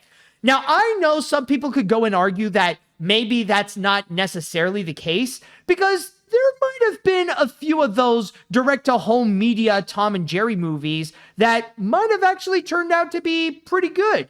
You know, that might have actually been liked by fans and stuff like that. I don't know which one specifically, but you know, like with the large amount that they have put out over the years and over the decades, there might have been a handful that fans actually genuinely enjoyed. But when they are bad, though, they can be quite awful. And even in terms of some of those direct-to-home media movies, I mean, of course, we have to go and mention the last one, which turned out to be the most infamous one, with Tom and Jerry and Willy Wonka and the Chocolate Factory, which that really did not work out well. But then in terms of their theatrically released films, like those as well are just massively failed attempts. First, you got the Tom and Jerry movie back in the 1990s, which with that one, they decided to go and turn that into an animated musical where Tom and Jerry actually talks, and then suddenly, like, in the middle of the movie, suddenly there's this girl who came in and decided to fully retcon the picture where they turned Tom and Jerry into the sidekicks of their own godforsaken movie. So, yeah, that one right there was a failed attempt. And yes, I know some people in the chat, I do see that it is true that it did bring out that famous meme of, we've got to have money. Of course, like, yeah, there is that it gave us, but it didn't give us a good movie either. But then things got even worse with that 2021 movie. Oh my goodness. I remember watching that film when, like, during the pandemic that I had to check it out and had to make a review out of it. Oh my God, it had me furious. It was even worse than what we have seen with that 1990s movie, mainly because of the fact that it felt like a feature that was like 10 to 15 years too late. It was the kind of movie that feels like it's trying to capitalize on other live action animation hybrid films that were based on old cartoons and old animated series like The Smurfs and Yogi Bear and Alvin and the Chipmunks. It felt like it was one of those films, but released way too late when that trend already was over like several years ago. And when they came out with that one, oh my God, like it was horrendous. Absolutely terrible, where once again, Tom and Jerry was just sidelined as the little sidekicks, where we got to have an annoying version of Chloe Grace Moretz coming in to be the star of this whole feature, while Tom and Jerry would just be doing these random shenanigans, along with other random animated characters just doing stupid things all together. So honestly, I'm just in a position where I personally feel like trying to go and make a Tom and Jerry movie, it's like a curse. Like no matter what you try to do, it's going to turn out to be a failure no matter what. But then again, I will state that I get it. I completely understand that it is a very tough challenge to try to turn Tom and Jerry into an actual movie. You know, to take the concept of what the cartoons were all about and try to go and like stretch that into feature length. I get that. It is extremely difficult, especially when the whole premise of Tom and Jerry is very simple, maybe debatably too simple to try to turn that into a movie. I mean, when you think about Tom and Jerry, what is that? What is it about? It's a cartoon where a cat chases a mouse. That's it. That's the premise of Tom and Jerry in general. It's just a cartoon. You got a cat and mouse. They chase each other, and that's it. That's all you got. How the fridge can you go and turn that into a godforsaken feature film? I have absolutely no clue. And yes, there are plenty of examples, but as I've stated before, those are not good examples. Like, yeah, you could try to go and turn that into a movie, but how can you go and turn that into a good movie? That is what I am asking right over here. And even if you do bring in people like Rashida Jones and McCormack and Michael Govier, like, honestly, it doesn't really give me much hope that, oh, maybe they can go and actually do something and do justice to Tom and Jerry. Because again and again, we have been proven with example after example that it just doesn't really seem to work. And that maybe the problem could be with just the idea of trying to turn Tom and Jerry into a movie. Maybe it's just the factor that you just can't. But then again, I am not saying that this is all a lost cause entirely. Much like what I've just talked about with the Tangled live action remake, there is that possible glimmer of hope that maybe this could turn out to be good. And I mean, let's be honest, when it comes to upcoming movies, there is always that chance that maybe it'll actually turn out to be good. And with this upcoming Tom and Jerry movie, it might not necessarily be any different. And that's the one thing that I really do hope for. You know, I'm not coming in being all cynical and being all grumpy and just saying like, oh, this thing is going to suck. It's such a lost cause. It's stupid that Warner Brothers is doing this. This is going to be bad and you cannot change my mind on it. But that's the thing, though. Even with so many of these bad examples, even with the idea itself being hard to imagine that it could actually turn out well, that's the one thing I really want from this movie. I want them to prove my doubts wrong. I want them to prove me wrong that maybe you can actually go and turn Tom and Jerry into a good movie. Maybe there is a way that you could go and take the format of the cartoons and you can actually present them into a feature film. Maybe it is a good idea to bring these three writers to go and actually create a Tom and Jerry movie, because unlike the other features in the past, they will go and understand Tom and Jerry more than anyone else. I mean, I personally doubt it right now, but that's what I want them to do. That's what I want Warner Brothers to go and do. If you want to go and make a Tom and Jerry movie, fine. I don't have high hopes for it. I think it might end up becoming a lost cause like the one from the 1990s and in 2021, but I want you to prove me wrong. I want you to show me that maybe there is a way that you could turn Tom and Jerry into a good film. That's all I'm wishing for. That's all I'm asking. That's all I'm hoping for. Because honestly, if there is a way, then absolutely, I would love to see a good Tom and Jerry movie out there. If there was a way to go and make it, then please do so. I would absolutely be down to check a movie that is as hilarious and as engaging as those Tom and Jerry cartoons. I would love to see that to go and actually happen. How they would go and do that, honestly, I have no idea. But maybe there could be a chance. Maybe there is a way that they can do so, and the only way that you can actually go and make that happen, to go and prove it, is to go by actually doing it, by actually making the movie.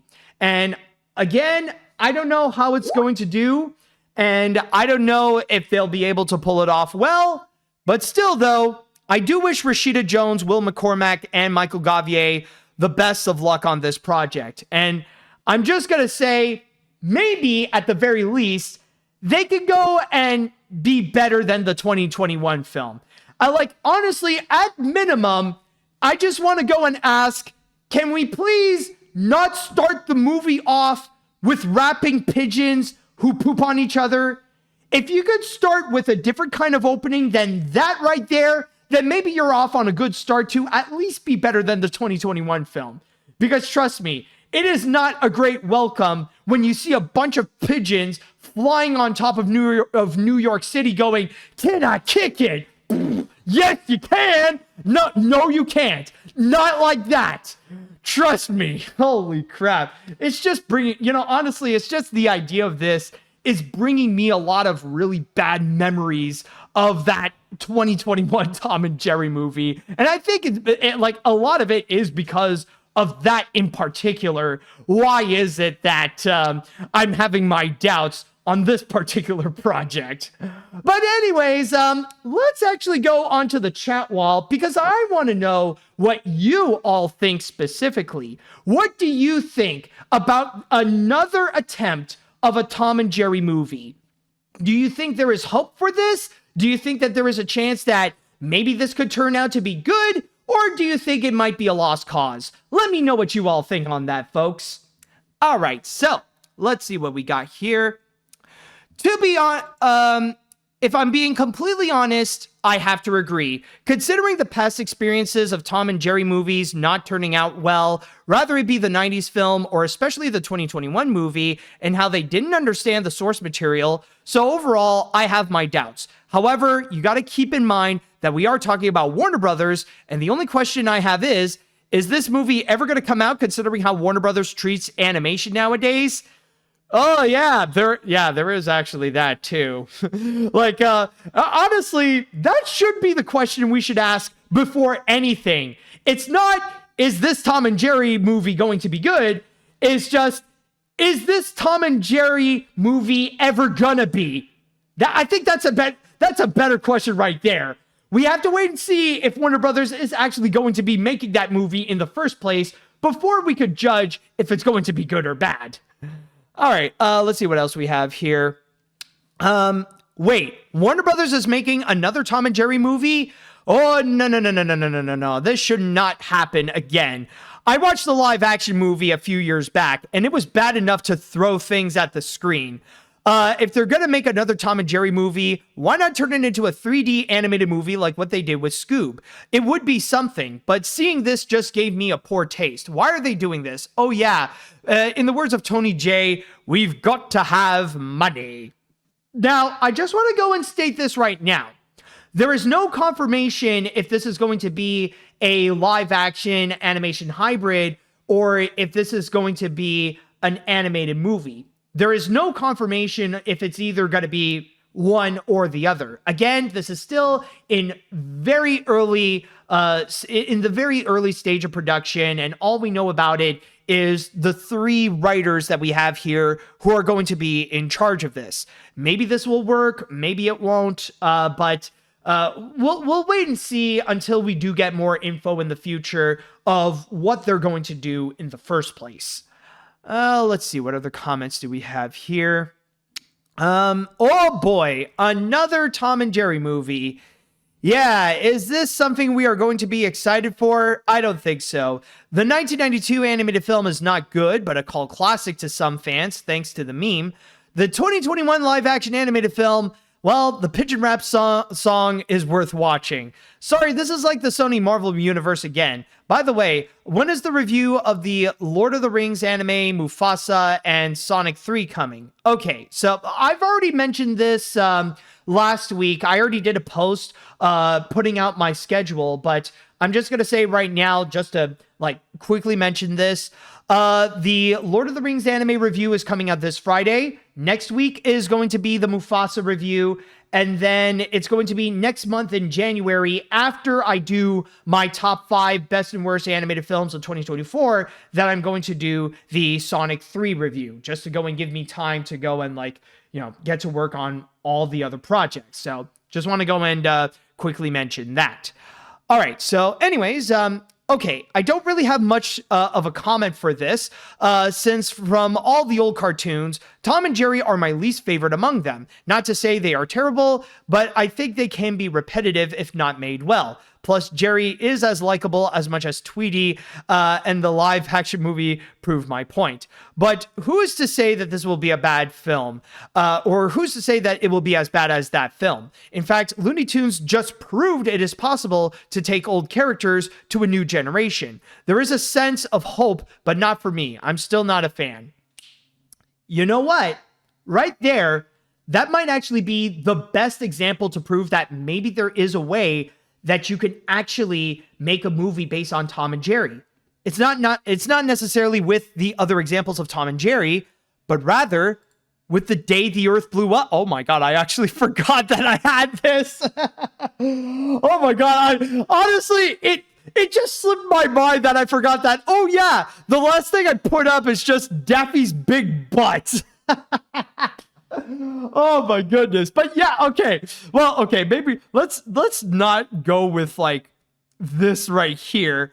How about like with here, this is definitely a much better image to go and use as an example. But yeah, this honestly really shows that there definitely is a way that you could take a classic cartoon and you could turn that into a feature film. And if Warner Brothers is able to do that with Looney Tunes, who's to say that maybe they could do the same thing with Tom and Jerry? That's actually a pretty good example right over there. Let's see. I think I'll read maybe one more comment, and then we'll go on to our last break. The 2021 movie is really cringe. And with the announcement of another Tom and Jerry movie, I'm really, really hoping that it will be much better than last time. Also, there's there are the special shorts that were made back in 2021, which they're actually amazing. And considering what they're making is animated, I'm just hoping it'll be good. Also, have you heard about the username Critical Human on Twitter? I'm not really on Twitter, so he's really a toxic 2021 Tom and Jerry defender, I can tell you. Yeah, honestly, I don't have to deal with that garbage because I'm not on Twitter anymore. So I honestly don't give a crap. Oh, he's being toxic about it. So is just about everybody who is still on Twitter. I am just saying. The ones who are not toxic have most likely left Twitter or are currently using Twitter less and less and less. So I just want to go and state that right there. All right. So now with that said, we got one more break to go, and when we do come back, we will be discussing about another thing that Warner Brothers is doing, and it's quite a controversial decision. And hopefully, we will hope that this will mean a better future for this particular franchise, but now everything is up in the air. So we'll wait and see, and we will go and answer the question, now that they're no longer on Max, how can we get to this place? We'll see. And now, everyone, it is time that we will go and conclude this episode with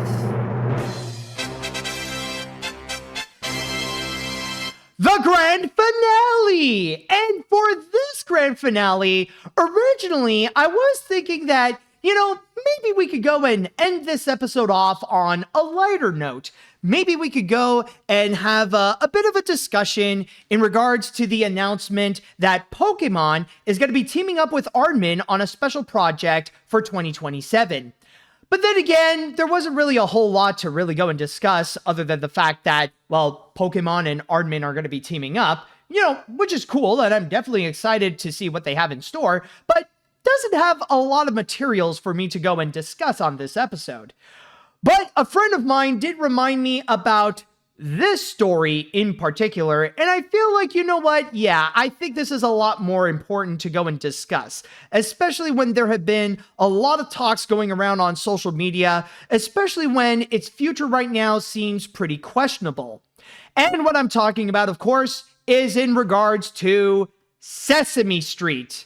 Yes, it has been announced that apparently Warner Brothers Discovery is not going to be renewing their contract with Sesame Workshop in order to go and present new episodes of Sesame Street either on HBO or on the streaming service Max.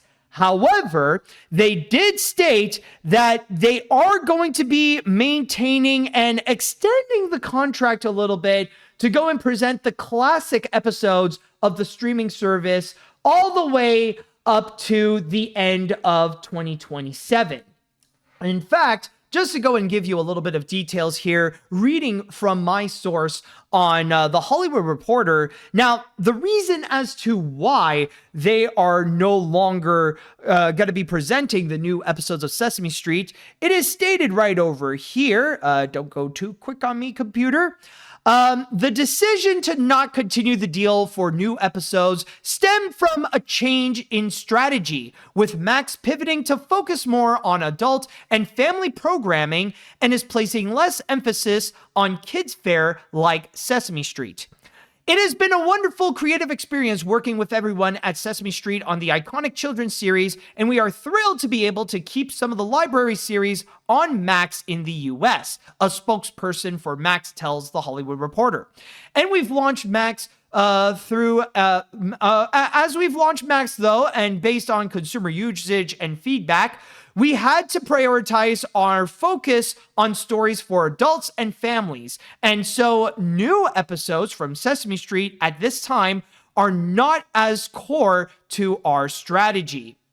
We even got a quote here coming from a spokesperson in Sesame Workshop, as they stated right over here.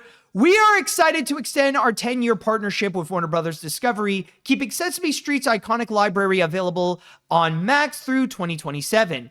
We will continue to invest in our best-in-class programming and look forward to announce our new distribution plans in the coming months, ensuring that Sesame Street reaches as many children as possible for the generations to come.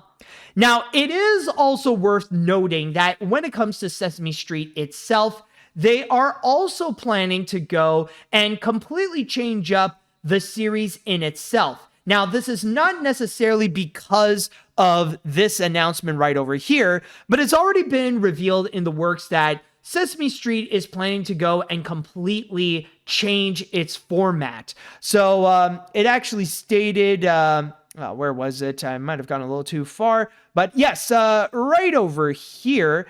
Actually, whoa, don't go too quick on me. It states that executives at Sesame Street Workshop, cognizant of the end of the contract and seeking to keep the program fresh, are embarking on an effort to reimagine the show for season 56 next year. The first season that will run under whatever new deal the organization is able to secure. Sesame Street will get a new look, dropping the magazine-style format it has had for years and leaning into longer narrative-led segments, paired with a new animated series, Tales from 1, 2, 3.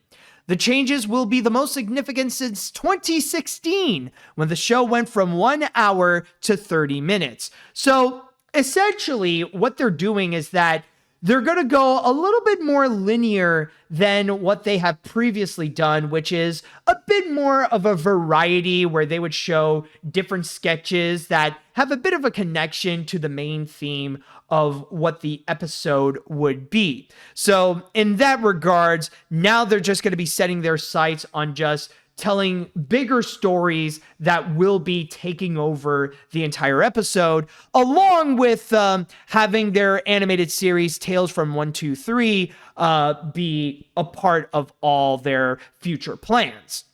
So, oh, by the way, actually, I might as well go and read one more comment here from, this is actually from Kay Wilson Stallings, who is the Executive Vice President and Chief Creative Development and Production Officer for Sesame Workshop, in which she stated, it's going to give us an opportunity to dive further into the narrative, calling the changes a reimagining of the show and adding that the longer segments will allow for more dynamic and sophisticated stories. So how is that going to go? I guess we will have to go and wait and see. But it looks like on top of the changes of the format of the show itself, they're also going to go and completely change the way that they would go and distribute that, because Warner Brothers decided not to go and renew their contract. Now it looks like Sesame Street has to find a new home, at least for their new episodes, while the older episodes are going to remain on Max for the next few years, at least all the way up to the end of 2027. And from there, a lot of people are very much nervous in terms of the future of Sesame Street. That now that the new episodes don't really have a home, what are they going to do now? Are they able to go and actually find a new place where they can go and distribute their new episodes? Because one thing that you got to keep in mind is that with Sesame Street, or specifically with the people that would make the Sesame Street episodes, Sesame Workshop, they are a non-profit organization that they have to rely from an outside source to go and give them the money in order to keep on producing these shows, especially when, like, for the past few decades, like, not until now, but like at least for the first 40 years that Sesame Street was on television, they were relying on the fundings of PBS. That it was all publicly funded and that they used that money in order to go and make more episodes of Sesame Street. And they had a good run with that. But then came 2016, when the controversial decision was made when they decided to sign a deal with HBO, that they would get the episodes first, and that is thanks to the funding of Warner Brothers.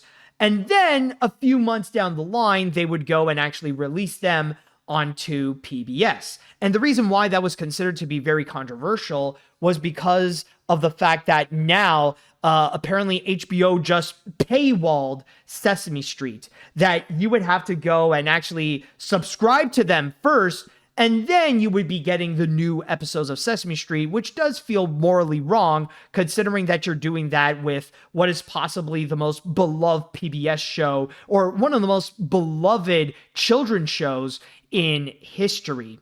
But now it looks like after after a little under a decade, relying on that Warner Brothers money to keep producing new episodes, they decided no longer to get that contract. They decided that, you know what, we got a different focus. And I'm sure for animation fans, you guys already know about this strategy. You know that Warner Brothers wants to change things up and set their focus for both families and adults. Considering what is very interesting is that in this Hollywood Reporter article, right at the end of it, they also linked this Collider article in which it talks about several Cartoon Network shows that are going to be leaving HBO Max once the new year starts. Like, they've mentioned that they're going to be getting rid of The Grim Adventures of Billy and Mandy, Ed, Edd and Eddy, the 2003 version of Teen Titans, the Looney Tunes show, Static Shock,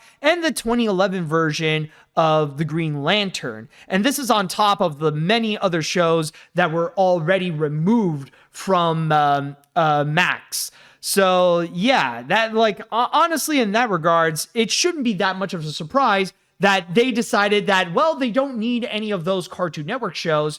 Then they wouldn't really want to maintain Sesame Street for that long.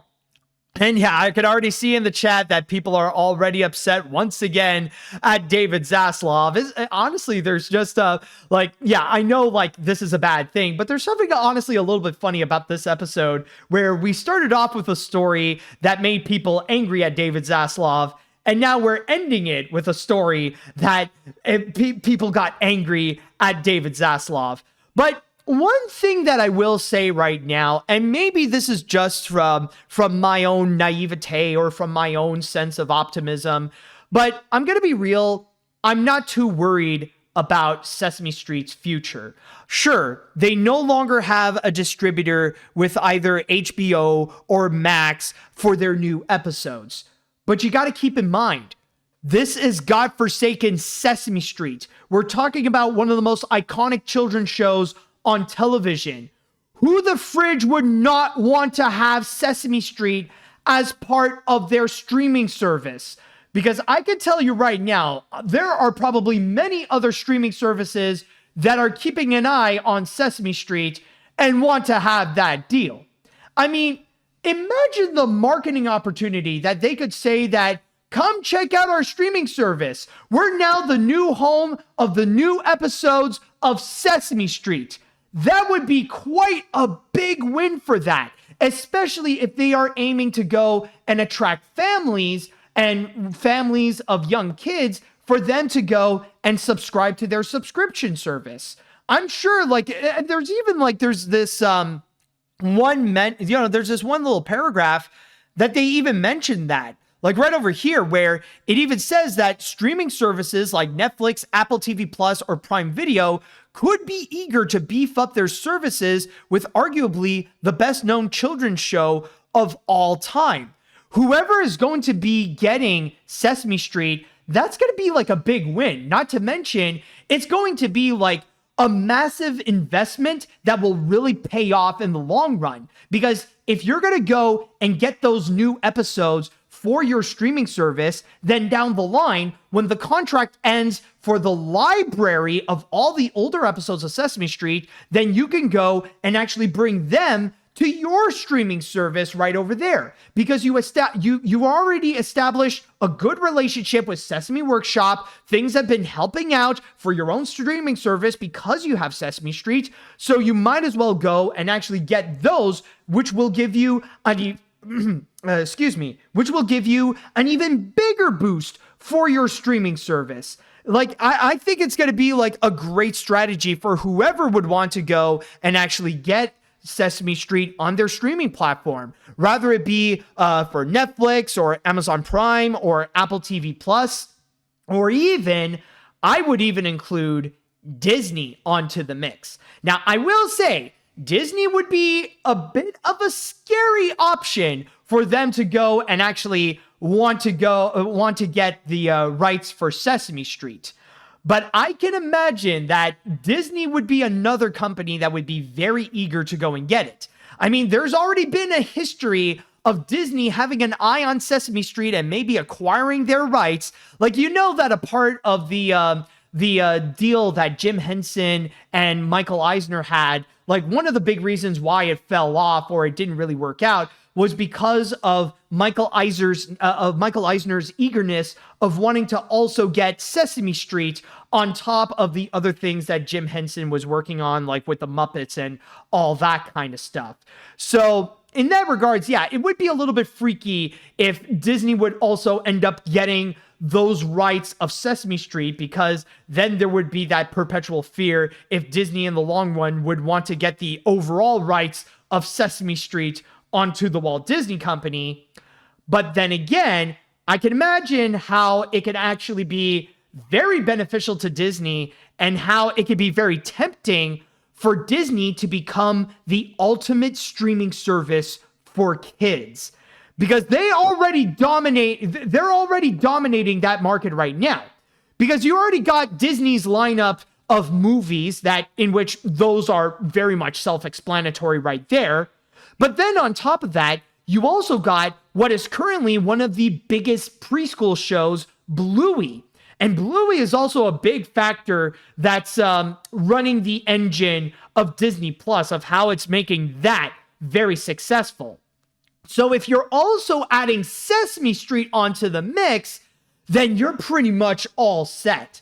Like, for families with young children, they would not necessarily need any other streaming service other than Disney Plus. Like, maybe you would need to go and get Netflix as well, so that you can also have like the Minions and Illuminations library of features there, along with like most of DreamWorks movies as well. But like the main one that you would need would be for Disney Plus.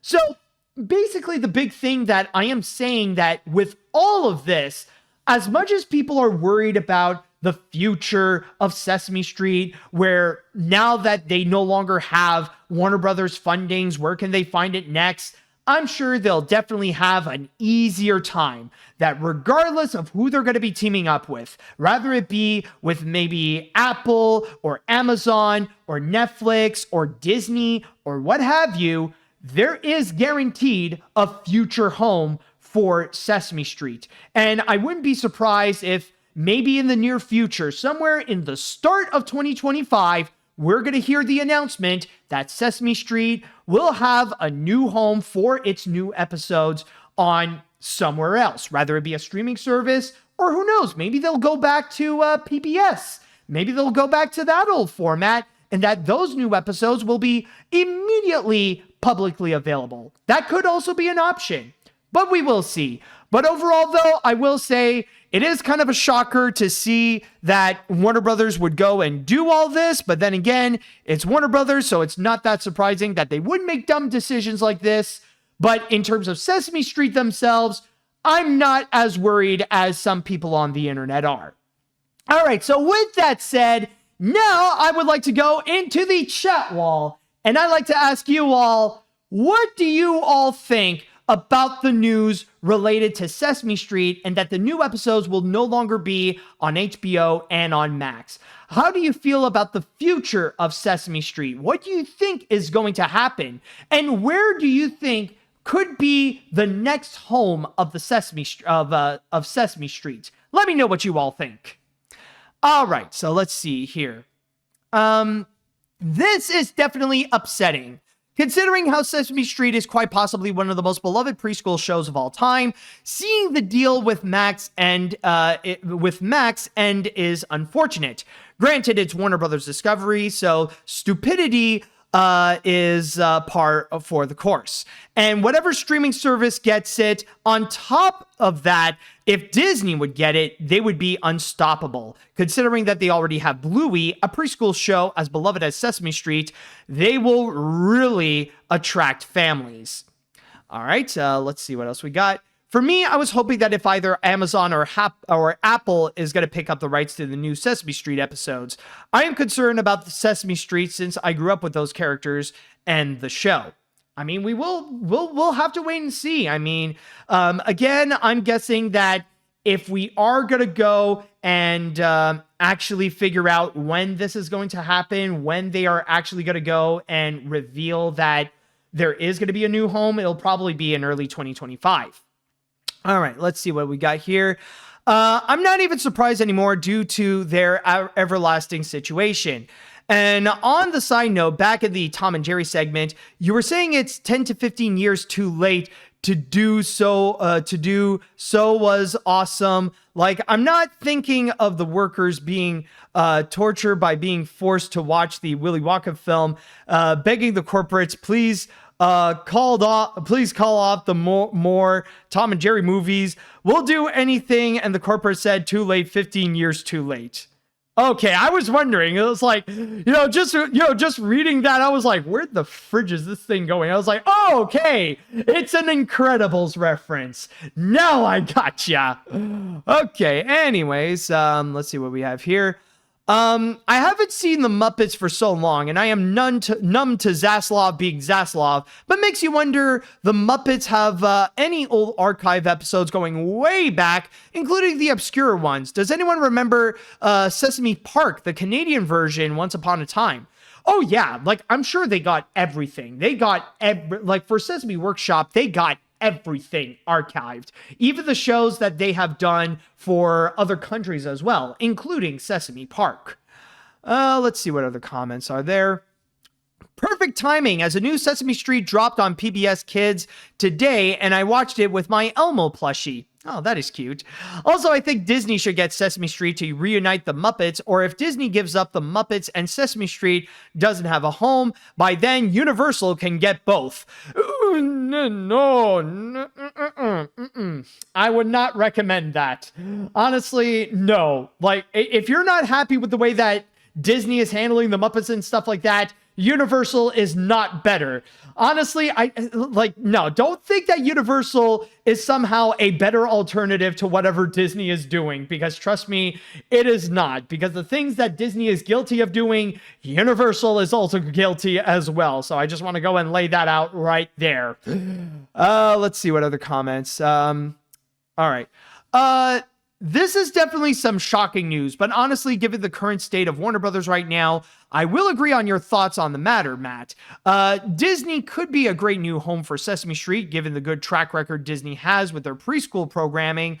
Don't know where Sesame Street will go home, but I'm hoping they'll be safe for the new episodes that they got.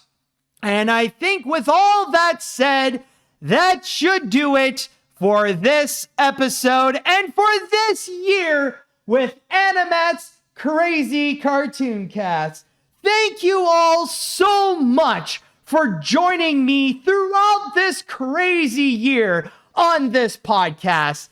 And once again, just to go and remind you all, there will be a 2-week break right now, and we will be back on January 6th, where I will go and count down the top 5 animation news of 2024. And before anything else, I would just like to go and say that if you guys enjoyed your time here on AniMat's Crazy Cartoon Cast, don't forget to go and follow me, or to go and subscribe, first of all, to the AniMat Live Twitch channel, or the AniMat's Crazy Cartoon Cast YouTube channel. And at the same time, if you are listening to me on whatever podcast service you're listening to, then don't forget to go and follow me there. Rather it be on Spotify, Apple, or on Amazon, or what have you. And with all that said, I want to say, I hope you all have a happy holidays, no matter what you are celebrating, rather it be Christmas, Kwanzaa, Hanukkah, or whatever. I hope you all spend a wonderful time with your loved ones. And with all that said and done, I would like to say happy holidays. Thank you all so much for listening, and thank you all so much for watching. And until next time, see you later, dudes.